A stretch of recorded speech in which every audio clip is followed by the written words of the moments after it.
Hello and welcome to my reaction to a new video by Epic History, and this is Nelson's battle in Chile, Copenhagen. I thought Nelson was dead after the Battle of Trafalgar, but I guess he came back from the dead to deliver another blow to Napoleon. Now obviously I think this happened before, and they're going back to it because it's an important battle, and maybe people really ask for it. I think they mentioned it in another video, and all I remember is that I think he lost his arm in this battle or something. Maybe I'm wrong. But yeah, should be interesting. As always, Epic History is pretty epic. Their videos are really worth watching, so let's check it out. But I assume this will be the final one for Nelson. I mean, is there any other major battle that are worth covering? I don't know. But you know, more stuff of the time of the Napoleonic Wars. I won't complain. I think that's all I can say. So yeah, Nelson's battle in Chile, Copenhagen. Link for the video in the description, the link to the Epic History channel, my Discord, Streamlabs, Patreon if you want to follow, support me, request reaction. Let's go. In 1792, the French Revolution sparked a European conflict that would last a generation. A struggle for mastery of Europe and the world. A contest fought on land and sea. In this war of shifting alliances, the most enduring rivalry was between France and Britain. Britain could not challenge France on land, but at sea it was a different matter. Britain's Royal Navy was as dominant on the waves as Napoleon was to prove on land. And in an age when Britain had many skilled naval commanders, one stood out above the rest. Horatio Nelson. Bold, inspiring and brilliant. For the British, he'd become a national hero and legend. These are the stories of his greatest battles. 1801. A fleet of British ships of war are the best negotiator in Europe. Nelson's letter to Lady Hamilton.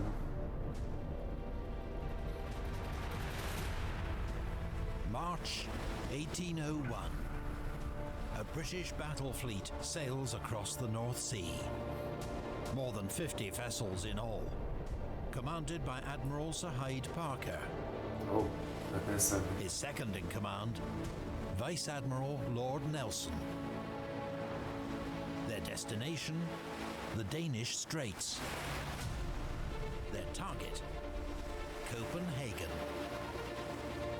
What did they do to piss them off? 9 months have passed since Napoleon's victory at Marengo shattered the Second Coalition. That's why we had to go. In its wake, Austria makes peace with France.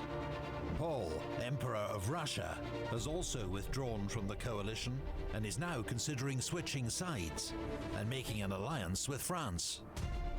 The cause? His fury at Britain's recent actions. Britain, which, having captured Malta from the French, refuses to hand it back to its original owners, the Knights of St. John, of which Paul is Grand Master. Really? Britain, which believes its naval blockade against France entitles it to stop, search and detain neutral ships at will. The insults and grievances have grown over many years. And in 1800, the neutral nations decide to act. Under Paul's leadership, Russia, Prussia, Sweden and Denmark put aside their differences to form a League of Armed Neutrality to uphold their rights at sea. That's the name? For Britain, the League presents a dangerous threat. If they cannot search neutral ships, they believe their blockade of France will be fatally undermined by smuggling. A hostile Baltic threatens the source of their essential naval supplies, such as timber. Worse yet, if Russia, Denmark and Sweden decide to take on Britain directly, their combined fleets will pose a formidable challenge. Britain decides it must strike first to break up the League. And it will target its weakest and most exposed member first. Denmark. Admiral Sir Hyde Parker has been dispatched to Copenhagen with a powerful fleet and an ultimatum for the Danes. Quit the League and grant the British safe passage through the straits, or be attacked. Well, The shit. armed neutrality was meant to guarantee Danish security. Instead, it has put her in the firing line of the world's most powerful navy. This is kind of like the third coalition, I think, where the King of Prussia give that ultimatum to Napoleon to leave the German state, you know, kind of before consulting the others, and they don't have time to come save. I mean, my only question here is like, did you know, all the countries in this whatever of neutrality not think that, you know, the British would reply with force like this? I guess they didn't, otherwise they would have already assembled all of their fleet toward, maybe not Copenhagen, but the opening into that region, right?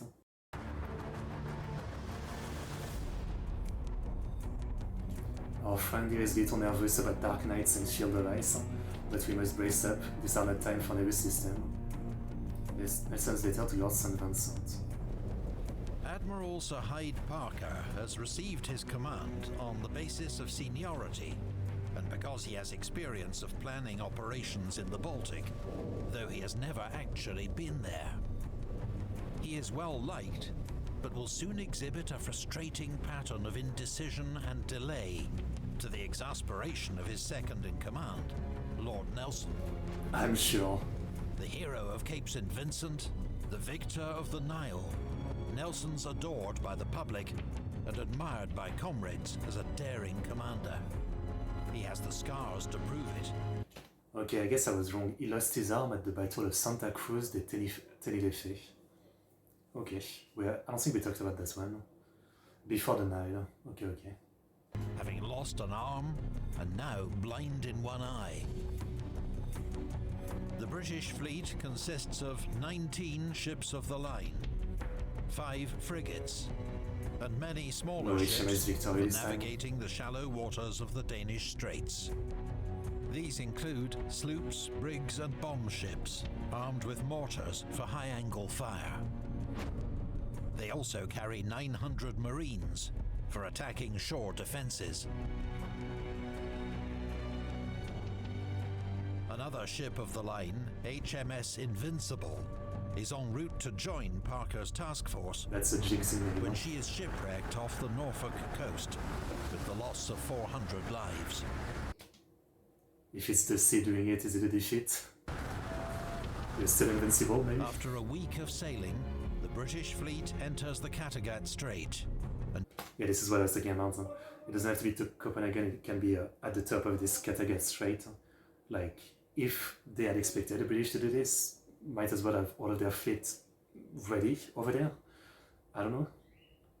But they probably didn't think that the British would come so aggressively. Dispatches the frigate Blanche with the ultimatum for Denmark. 3 days later, Blanche returns. Blanche means white in French. Why is it a British ship name? The Danes have rejected the British terms. The ultimatum puts the Danes on high alert. But with the Russian fleet still iced into its Baltic ports, and the Swedes still preparing for action, now is the moment to strike against an isolated enemy. Not a moment should be lost in attacking the enemy, Nelson writes to Parker. They will every hour and day be stronger. We shall never be as good a match for them as at this moment. Logical. Instead, winds and Parker's indecision combined to delay the fleet's advance for several days. The British do not arrive off Copenhagen until the 30th of March. The Danish fleet is outclassed and outnumbered. It would be madness for it to come out and fight. So to reach it, the British must sail into Copenhagen harbour. Interesting. That night, Admiral Parker and Nelson approached by boat for a closer look. Had the British sailed without delay, they would have found the Danish defences half complete and undermanned. But on the eve of battle, they appear stronger than expected. The approach to Copenhagen's harbour is dominated by a narrow, deep-water channel known as King's Deep. Along its edge, the Danes have anchored 18 warships in line. Many are dismasted hulks, not fit for sea, but they can still act as powerful floating gun platforms. So the deep part is deep so you can sail easily. The shoal means it's like less deep, but less deep to the point where like you would run around, or it's still like you can still navigate. They are supported by several smaller ships and shore batteries, many manned by inexperienced but patriotic volunteers. Guard ships protect the harbour's northern entrance, as well as the dangerous Trikroner fort, housing 65 heavy guns and 3 mortars. Potentially just as dangerous as the Danish defences, the shoals, which must be carefully navigated to bring the British safely into King's Deep. Copenhagen will be a tough nut to crack.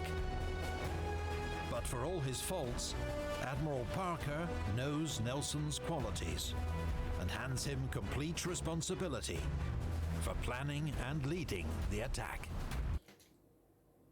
Put like that, I don't know if it's like because he believes in him, or it's more like he thinks that this is a pretty bad situation, so you take responsibility. I don't want to be responsible for this. It sounds like that when you use the word responsibility. It looks formidable to those who are children at war, but to my judgment, with 10 sails of the line, I can annihilate them. Nelson's letter to Lady Hamilton. It was really like, you know, like the way he was writing to Lady Hamilton was like, you know, a teenager trying to impress a girl on Facebook messaging. For his attack, Nelson asks Parker for just 10 ships of the line. Parker gives him 12. While Parker and the heaviest ships stand off to the northeast, Nelson will lead his ships, supported by Captain Ryu's frigate squadron and the smaller vessels, in an attack from the south. On the 1st of April, Nelson sails down the outer channel in full view of the Danes and drops anchor to await a favourable southerly wind for the attack. I was gonna say, like, isn't there potential for the same strategy as the Battle of the Nile, where like he comes and he only drops anchor in front of like half of the fleet, but the others can't come because of the wind or something? I guess it depends on where the wind is coming, right? But that strategy worked pretty damn great. That evening, Nelson invites all his captains to dine aboard HMS Elephant, where together they toast a leading wind and victory. He then spends the night writing out precise instructions for every captain, specifying their targets, while Captain Hardy goes out by boat to take soundings of the depth of the channel under the very noses of the enemy. The entire Danish fleet would be a close match for Nelson's force in terms of firepower, but many Danish crews have been hastily thrown together, a mix of soldiers, sailors and civilians, many with little Seems training to be the or problem every time. experience. The British are just like, you know, they've put all of their stat points into their fleet and all that, right? While most of the other country, even if they have good ships and fleet, you know, it's just not close, I guess. While Nelson's plan means his firepower will be focused on just a section of the Danish line, defending King's Deep. Next morning, Nelson gets his wind, and at 9:30 a.m., the British fleet is underway, with HMS Edgar in the lead. But disaster strikes immediately. Nelson's old ship, HMS Agamemnon, cannot clear the middle ground shoal and runs aground. It's an ominous start for such a hazardous operation. Half an hour later, Edgar comes within range of Provistine at the southern end of the Danish line. And she opens fire.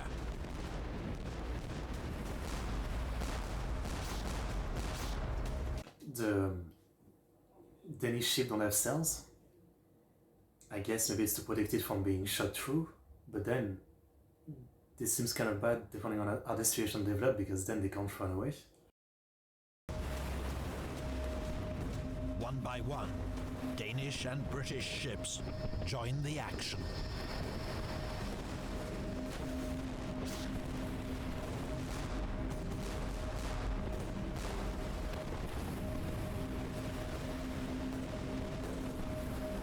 The lead British ships follow Nelson's orders to the letter. As each ship reaches its allotted position, it drops anchor and begins to blast its targets at close range. The ships behind pass on the outer side to reach their own stations. Glatton lines up against the Danish flagship Danabru, Ardent against Kronborg. Edgar takes on Ulan and the floating batteries Nubor and Ransborg. It's 74 gun, but it's half and half, so Isis against Vagri.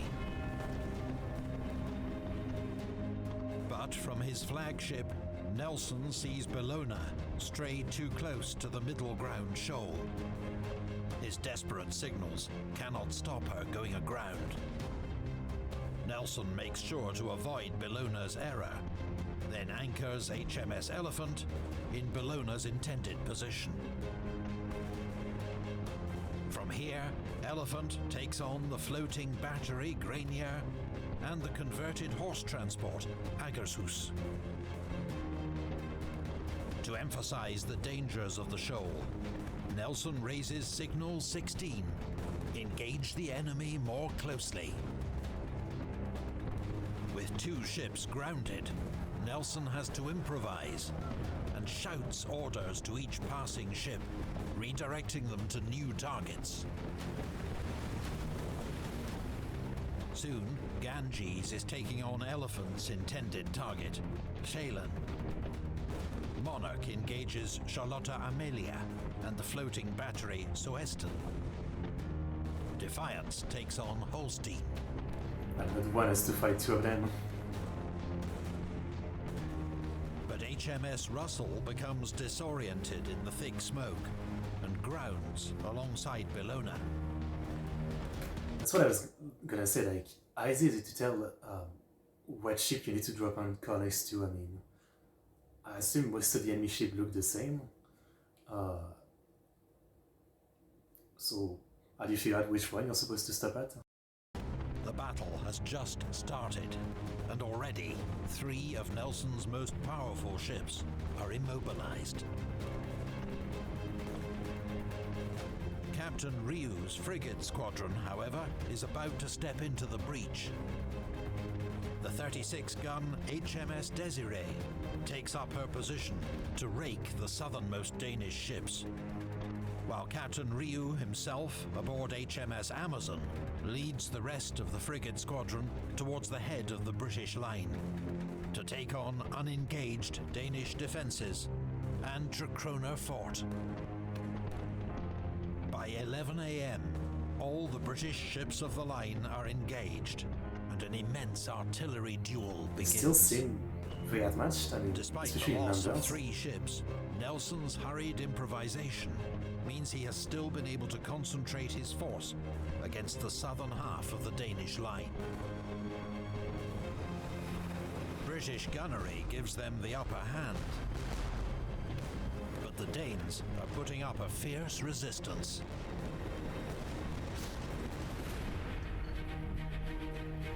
It is warm work, and this day may be the last to any of us at any moment, but mark you, I would not be anywhere else for thousands.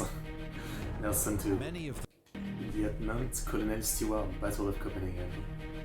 That's a good quote. Many of the crews that man the anchored Danish warships and hulks are inexperienced. Some have arrived only hours before the fighting began.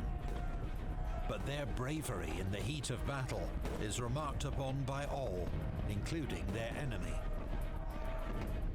At the head of the British line, HMS Monarch and Defiance are in the most exposed position, taking on multiple enemies and within range of Trichrona Fort.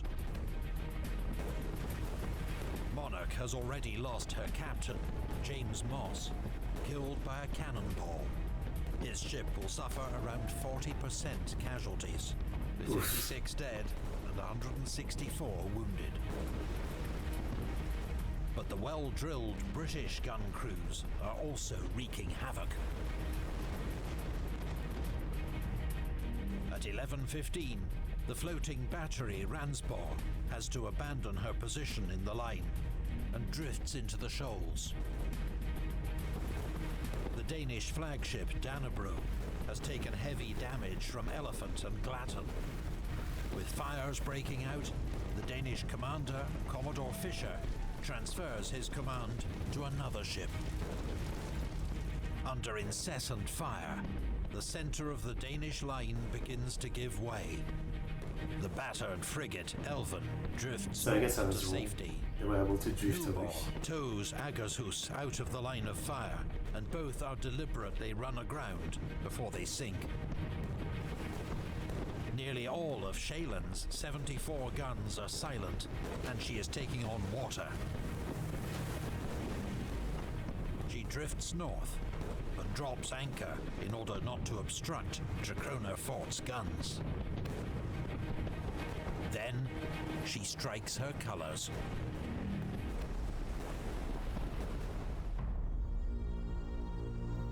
The pile of dead bodies on the deck were growing so fast that we could barely get to our gunner's mate, Torgius Peterson, aboard Kronborg. Yeah, I guess that's true, like, there's only so much space, right? So someone else is gonna take a lot of space by falling to the ground, and I'm sure that they, most of them are taken under, like lower into the ship to the infirmary, but there's only so much space, right? So yeah, I imagine it really makes it kind of hard to do anything. You have to carry the cannonball over the guy. Admiral Parker's heavy ships are still 2 or 3 miles off, struggling to make progress against a headwind. The commander-in-chief cannot see much of the battle through the thick smoke, but he can see 2 grounded ships signaling for assistance. At 1:15 p.m., he raises signal 39, ordering his fleet to break off the action. When the signal is pointed out to Nelson, he turns to Captain Foley, commanding HMS Elephant. "You know, Foley, I have only one eye, and I have a right to be blind sometimes." Then, putting his telescope to his blind eye, quips, "I really do not see the signal." Bro, that's pity. Parker's intention is to give Nelson the opportunity to withdraw with honor if he deems it necessary. Parker fully expects Nelson to ignore the order if there is any chance of victory. Nelson acknowledges Parker's signal, but does not repeat it to his ships. His fleet continues the battle. To the north, Captain Ryu also sees Parker's signal, but through the smoke, he cannot see that Nelson has not repeated it. Oh, is this guy? His frigates are now in heavy action against Trichrona Fort, which packs triple the broadside of each ship. Damn, I didn't think the fort looked like this. I thought it was much more of a structure above the water, right? Built on some kind of shoal with maybe, the sun coming a bit above the water, right? But no, it's a lot more flat than expected. Ryu reluctantly gives the order to withdraw.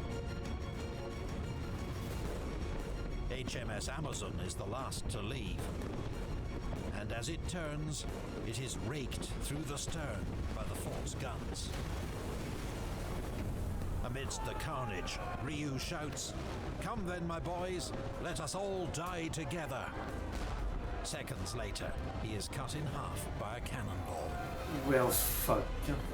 Despite the loss of Captain Ryu, the British are clearly gaining the upper hand. But as British boats advance to take possession of surrendered enemy ships, Danish batteries continue to fire. It's a breach of the customs of naval warfare. Nelson is furious. He sends a threat to the Danes, carried by boat under a white flag. Lord Nelson has directions to spare Denmark when no longer resisting. But if the firing is continued, Lord Nelson will be obliged to set on fire all the floating batteries he has taken, without having the power of saving the brave Danes who have defended them. That's really like one of the choices, right? If you're the Dane, it's like, yeah, maybe we shouldn't break those rules if we lose. And yet, you know, they don't want to lose, so it's like, if we break the rules, we have more chance of winning. So what do you do? The letter is taken straight to Crown Prince Frederick of Denmark, watching the battle from Copenhagen's citadel. By the time it reaches him, many more Danish ships are out of action, as the British train their guns north. HMS Defiance now advances to take on Holstein, the new Danish flagship. She takes such a battering that Commodore Fisher is forced to move his flag once more, this time to Tricrona Fort. Holstein surrenders, followed by Soeston. Inford Stretton's capitulation at 3 p.m. confirms the defeat of the northern part of the Danish line. To the south, Dannebrog, Jylland, Kronborg. Man, one thing I wonder is like, how many cannonballs do they have? Because they said they started at like 9 a.m. and it's 3 p.m. now. I mean, I know they have a lot of cargo hold, but I wonder how many cannonballs per ship has been fired at this point. I don't hesitate to fire one. In my head, you know, you have to put the gunpowder, put the cannonball in, push the gun into the opening. I don't know. Can you have like 2 shots per minute, maybe? Let's say 1 shot per minute. That still ends up being a lot of shots after like from 9 p.m. to 5 p.m. You know, 9 a.m. to 5 p.m. Yeah. And Sverfisken have also struck their colours. Hayen follows shortly after. With Dannebrog's fires out of control, British boats are sent to help remove the crew. After 4 hours of fierce fighting, Danish resistance is finally coming to an end. The English had never had such a warm day as this, neither against the Dutch, the French or the Spanish. Captain Foley to Sub-Lieutenant Muller. Yeah. Seems like a pretty good victory. Shortly after 3 p.m, Crown Prince Frederick of Denmark accepts Nelson's offer of a ceasefire. That's a bit of an Habsburg joke, no? I don't think it's Habsburg, but... Nelson begins to withdraw his battered fleet, past the unconquered Tricrona Fort. But the damaged British ships struggle to maneuver in the narrow channel. Ganges and Monarch collide and run aground. Nelson's own ship, Elephant, and Defiance also get stuck on shoals and cannot be refloated for several hours. These mishaps indicate how easily Nelson's attack might have gone badly wrong, with less preparation or skill. At 4:30 p.m, as the British are leaving, I kind of feel like, you know, now that I've watched so many videos about Nelson, you know, sure, he was really good at bold tactic, right? And he understood like the amount of speed, but I think it's kind of like also that a lot of his captains were pretty good, because, you know, sure, a few of them run aground right away, but most of them didn't. Most of them did a great job at what they were doing. And, you know, during the actual battle, it's mostly like, he gave order in advance, but during the battle it's mostly like letting them do their thing because you can't micromanage every ship, and they all did a good job, right? So I think watching a lot of those videos, yeah, that's what it ends up being. It's not just Nelson, right? I mean, we don't really know the name of like every captain on every British ship, but like they all seem very good at what they do. So yeah, I think that's what I would say is one of his strengths, not just him, but the people under him are pretty good. The fires reach the magazine of Dannebrog.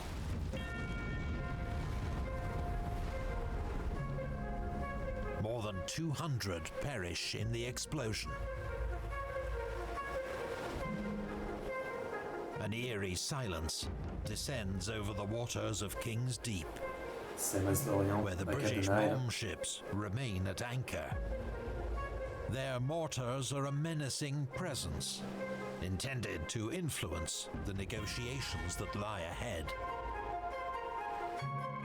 An exhausted Nelson returns to his own ship, HMS St. George. As he takes his leave of Captain Foley, he tells him, "Well, I have fought contrary to orders, and I shall perhaps be hanged." It's not the first time, and he got rewarded the last time, so why do you think it would be different now? Never mind. Let them. But as the scale of Nelson's victory emerges, there is no chance of that. Of the 18 Danish vessels in their front line, 12 have been captured. Of these, Holstein is kept, becoming HMS Nassau. The rest are the city of Nassau, right, the Pirate Republic. I was gonna say, like, I don't really know about the rest of the world, but obviously during the Napoleonic War it was mostly like the British versus like European countries. Was there any other country that could have actually that had a fleet and like a good enough naval military to actually not get that destroyed by the British? I mean, I don't really know what other country had like great fleets, maybe in Asia or somewhere else. Was there any? Or they already defeated the best with like this one and the French and the British, the French and the Spanish, or was there anybody else who could have posed a threat? I wonder. Earned. The Danes also suffer grievous losses among their sailors, soldiers and volunteers. 200 British missing. losses are 254 killed and 667 wounded. 2 ships, Monarch and Isis, have to be sent home for repairs.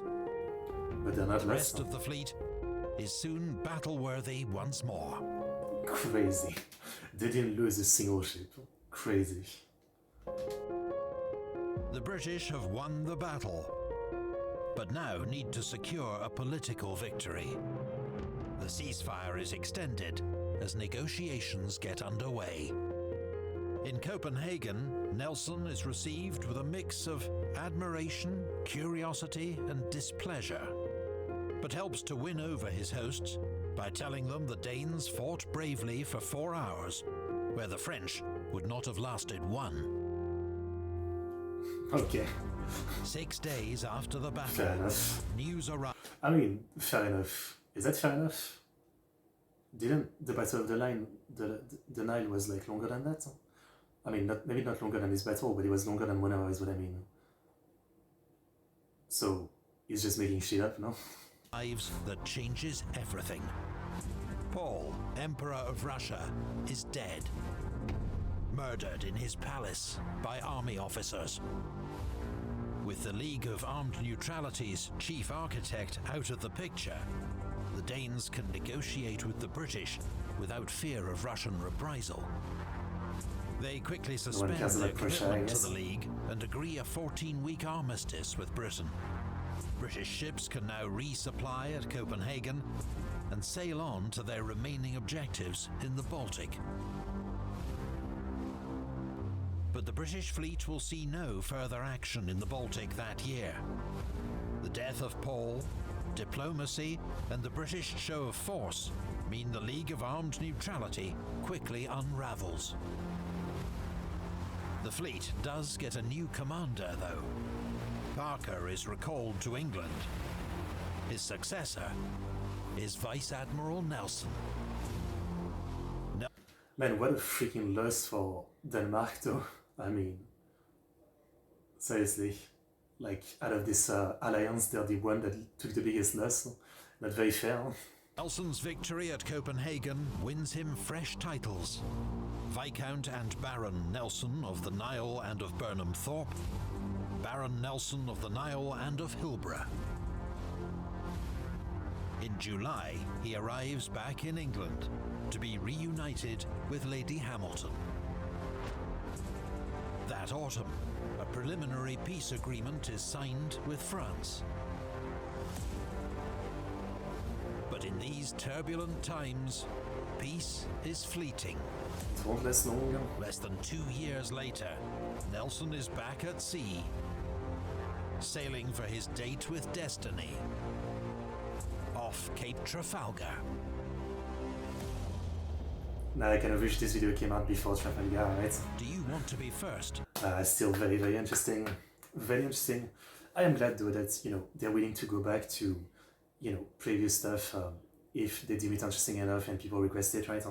Which makes us hope for more videos on Napoleon. Maybe there's, I'm sure, like a ton more battles that hasn't been covered in depth, right? So yeah, very interesting.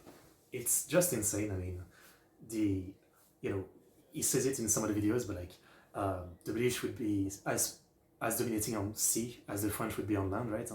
And that's really what it is. It's kind of insane how one-sided so much of this is. You know, against the Spanish, the French, and the Dutch there, it's like so one-sided. You look at the Dutch situation at the beginning of this video, and I don't know, like, you know, this whole like defense seems so freaking good. They have like the anchored ship, they have like the fort battery, they have the shoals, they have like more reinforcement ship in the harbor or whatever. They have like harbor batteries or whatever. I mean, it all seemed pretty damn good. You know, and yet, yeah, they don't work out. And it's kind of similar with some of the other battles. I mean, for the most part, yeah, it's just domination. The fact that they don't even lose a single ship is kind of what's crazy, right? It's like, it's not even, you know, the video makes it epic and dramatic, but it wasn't that close. They didn't lose a single ship. I mean, some run aground, but then they were rescued. So it's absolutely insane. Yeah, like 12 ships lost from one side to 0 to the other side. Kind of crazy. Okay, well, I assume it's the final Nelson video. Very interesting guy. Highly interesting guy. And yeah, I've learned a lot about him in these videos. Actually, I guess we've learned more like the battle stuff. I'm now kind of interested on like the outside of battle stuff. Was there anything interesting about him outside of that? Like maybe his relationship with Lady Hamilton, and did he do anything else? Maybe any kind of politics or like anything else of note, or was he really just the battle commander of the Navy, right? That's my question. Because I guess the video mostly covered that, you know, like the battles, yeah. So I wonder about like, is there anything else of note about him in the outside stuff? Anyway, was a blast to check out Epic History. I mean, to the point where, you know, I'm doing a video reaction rather than waiting for my next random stream. I just wanted to watch it fast, you know, it's good stuff. If only more channels reacted to Epic History. I say it all the time, but I'm always waiting for more channels to do their videos, yeah. Hope you enjoyed the reaction, like, subscribe, comment, and I'll see you guys next time. See you.